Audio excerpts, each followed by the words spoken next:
ఓం Sairam. Shri Sachidananda Sadhguru Sainath Maharaj key జై. సాయి భక్తులందరికీ నమస్కారం అండి. హాయ్ ఫ్రెండ్స్, అందరూ ఎలా ఉన్నారు? I think all of you are fine. బాబావారి కృపా కటాక్షాలు మనందరి మీద ఎల్లవెల్లలా ఉండాలని మనస్ఫూర్తిగా కోరుకుంటూ ఈ వీడియోని స్టార్ట్ చేస్తున్నానండి. ఈరోజు బాబావారు ఏం చెప్తున్నారు అంటే, ఈరోజు వారాహి నవరాత్రుల్లో ముఖ్యమైన పంచమి తిథి ఉన్న రోజు. పంచమి తిథి రోజున మనం గనక వారాహి అమ్మవారిని మనము పూజించడం వలన చాలా అద్భుతాలు అనేవి జరుగుతూ ఉంటాయండి. వారాహి అమ్మవారిని మనము రాత్రి దేవతగా పిలుస్తూ ఉంటాము. అంటే రాత్రి పూట సంతరించే అమ్మవారు అని అర్థము. ఈ కలియుగంలో ఎంతోమంది మనస్ఫూర్తిగా వారాహి అమ్మవారిని పూజిస్తూ ఉంటారు. ఎందుకు అంటే వారాహి అమ్మవారిని పూజించడం వలన మన కోరిక ఏదైనా సరే తీరుతుంది. శత్రుబాధలు అనేవి పోతాయండి. శత్రుబాధలు అనేవి లేకుండా పోతాయి. మనం అనుకునే ప్రతి కోరిక కూడా తప్పకుండా నెరవేరేలాగా అమ్మవారు చూస్తారు కదండి. అందుకే బాబావారు ఈ ముఖ్యమైన రోజును మనందరికీ కూడా తెలియజేస్తున్నారండి. బాబావారు ముందుగానే చెప్పారు, ఏ దైవమైనా అందరిలోనూ నేను ఉంటాను అని. ఈ పంచమి రోజున కనుక బిడ్డ నీ అప్పులన్నీ తీరిపోయి నీ సకల కష్టాలు బాధలు తీరిపోవాలి అంటే, ఇక నుంచి నీ జీవితంలో మంచి గడియలు రావాలి అంటే కూడా ఈ పంచమి రోజున అందులోనూ వారాహి నవరాత్రుల్లో గుప్త నవరాత్రులు అంటారండి. ఈ గుప్త నవరాత్రుల్లో కనుక వారాహి అమ్మవారిని పూజించు అని బాబావారు మనకు సలహా ఇస్తున్నారండి. బాబావారు చెప్పారు అంటే ఇందులో ఏదో అద్భుతమైన చమత్కారం ఉండే ఉంటుంది. కాబట్టి మీరు కూడా తప్పకుండా వారాహి అమ్మవారి పూజ అనేది చేయండి. చాలామందికి చాలా అనుమానాలు ఉంటాయి. ఉగ్రదేవతగా పిలుస్తున్న వారాహి అమ్మవారిని పూజించాలా వద్దా అని. తప్పకుండా పూజించవచ్చండి. అమ్మవారిని పూజించడం వలన మనకి ఏ ఆటంకము కూడా జరగదండి.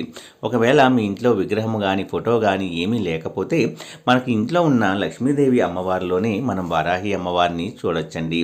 లేదా లలితాదేవి అమ్మవారు ఉన్నా సరే లలితాదేవి విగ్రహములు కానీ ఫోటోలో కానీ మనము వారాహి అమ్మవారిని మనము చూడవచ్చండి.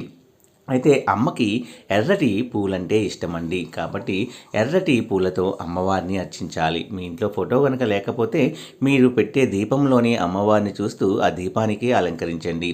ఒక తమలపాకు తీసుకొని అందరి మీద మీరు ప్రమిదలో మట్టి ప్రమిదను తీసుకొని ఆవు నేతితో దీపారాధన చేయండి. లేదు అంటే ఇంకా అద్భుతమైన పంచమి రోజున చేసే ఒక దీపారాధన ఉందండి.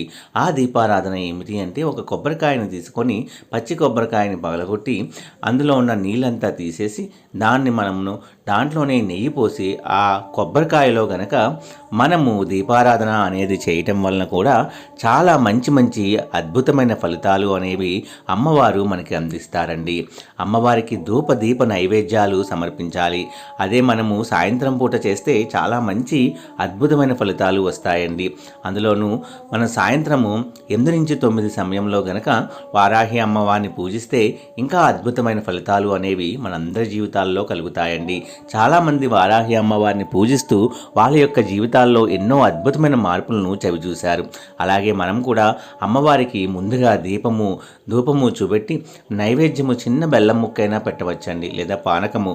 కాకపోతే పానకము కాకుండా మనము పాలతో చేసిన ఏ నైవేద్యానైనా కూడా అమ్మవారికి సమర్పించవచ్చండి. కాబట్టి మీ యొక్క స్తోమతను బట్టి, మీరు ఉన్న పరిస్థితిని బట్టి మీరు తప్పకుండా వారాహి అమ్మవారిని పూజించండి. అందులో వారాహి అమ్మని మనము వజ్రఘోషము అనే ఒక అద్భుతమైన మంత్రము ఉందండి. ఈ వజ్రఘోషము అనే మంత్రాన్ని కనుక మనము పూజలో గనక కూర్చొని అమ్మవారికి మన యొక్క గోడుని విన్నవించి అంటే తెలిపి మన అమ్మవారికి మన కష్టాన్ని మన బాధని మనం ఏ విధంగా కష్టాలలో ఉన్నామో అమ్మవారికి తెలియజేసి వజ్రఘోషము అనే మంత్రాన్ని కనుక చదివి తీరండి. లేదా నర్పవి అనే మాట లేదా వార్తాలి, ఈ 3 నామాల్లో అమ్మవారిని మీరు ఏ నామంతో పిలిచినా కొలిచినా కూడా అమ్మవారు స్వయంగా దిగి వస్తారు అనడంలో సందేహం లేదండి. మీ యొక్క జీవితాల్లో మంచి మంచి అద్భుతాలు జరిగేలాగా చేయాలనే బాబావారు మీకు ఈ వారాహి నవరాత్రుల్లో గుప్త నవరాత్రుల్లో మనకి వారాహి అమ్మ గురించి తెలియజేశారండి.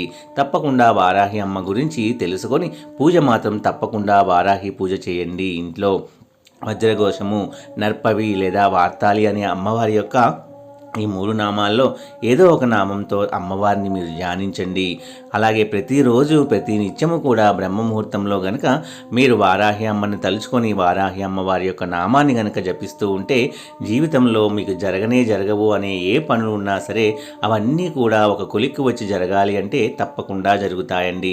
అలాగే భూ వివాదాలు ఎవరికైనా ఉంటే ఆ భూ వివాదాల నుంచి కూడా బయటపడాలి అంటే శత్రుబాధల నుంచి కూడా మనం తేరుకోవాలి అంటే వారాహి అమ్మవారి యొక్క పూజ అనేది మనకి చాలా చక్కగా పనిచేస్తుందండి. పంచమి అష్టమి తిథుల్లో మంగళవారం శుక్రవారమును అలాగే పౌర్ణమి అమావాస్య తిథుల్లో గనక అమ్మవారిని మనము పూజిస్తే తప్పకుండా మన కోరిక ఏదైనా సరే అమ్మవారు నెరవేరుస్తారు అనడంలో అసలు సందేహం అనేది మాత్రము లేదండి. తప్పకుండా మీరు ఈ విధంగా అమ్మవారిని పూజించమని బాబావారు కూడా మనందరికీ కూడా తెలియజేస్తున్నారండి. కాబట్టి బాబావారు చెప్పారు అంటే ఇందులో ఏదో అద్భుతమైన అంతరార్థము ఉంటుంది అని మనం మనస్ఫూర్తిగా తెలుసుకొని తప్పకుండా ప్రతి ఒక్కరూ కూడా ఈ వీడియో అందిన ప్రతి ఒక్కరూ కూడా అమ్మవారి పూజ చేయండి.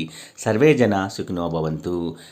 ఓం సాయిరామ్. శ్రీ సచితానంద సద్గురు సాయినాథ్ మహారాజ్ కీ జై.